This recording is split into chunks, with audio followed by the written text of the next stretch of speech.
Tonight, the government remains non-committal on the fate of scores of fishermen who went missing on Lake Turkana after an attack by Dasanech militia from Ethiopia. Interior Cabinet Secretary Kipchumba Murkomen insists that the fishermen cannot be presumed dead until their bodies are found.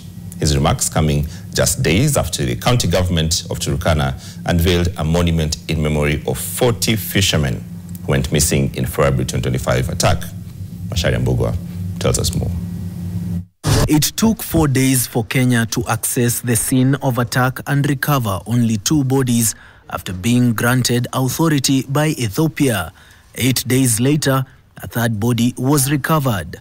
Ever since the attack, only 3 bodies have been recovered by Kenyan authorities from this scene where suspected Dasanech militia launched an attack on Kenyan pastoralists, fishermen and traders. Some, say that it was in the Ethiopian side and we could not confirm, and some are saying it's in the Kenyan side. But what is important is that our security forces in Turkana responded, and we succeeded to make sure that we do the search. Unfortunately, the search only led to 3 bodies being found. April 3rd, 2025, 2 grassroots organizations that work closely with the communities within the Greater Turkana Basin donated a plaque that was unveiled by Turkana Governor. The plaque is an expression of their solidarity with the people of Todonyang, who for the years have been subjected to such frequent killings, buried and forgotten in mass graves. With the inscription that reads, "In loving memory of the following souls who were killed on 22nd February 2025 while trying to survive."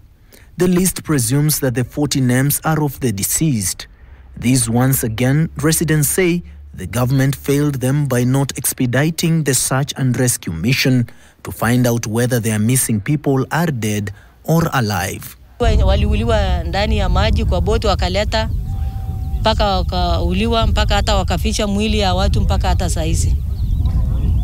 Serikali ya Kenya ikakuja wakatafuta watu wao, hawakupatikana. Ni watu tu karibu 5 ndio walipatikana. Wale watu wengine mpaka hadi saa hii bado hawajapatikana.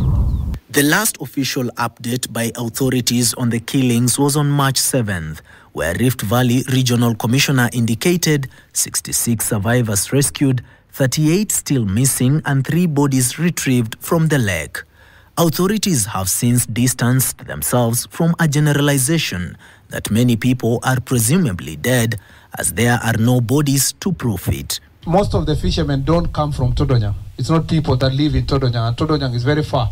It's people who've come all the way to do economic activities. So you can't automatically say you can account for this person unless you find the body. The Evidence Act Section 118A on the presumption of death states that where it is proved that a person has not been heard of for 7 years by those who might be expected to have heard of him if he were alive, there shall be a reputable presumption that he is dead. On March 19th, residents raised concerns over slow search and rescue efforts after the attack, at a time when security authorities had confirmed reports of 38 people still missing.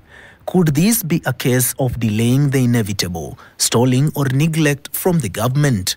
Unfortunately, even when we found the 3 bodies, most of the people just said we buried them. There was nobody wanted to claim that this is my relative or this is not my relative. So it's a bit of a dicey situation, coupled with cultural issues, among other things. In terms of accountability for the missing persons, I think under the law, when someone is missing, is still missing until either the body is found or whether they are found alive or not.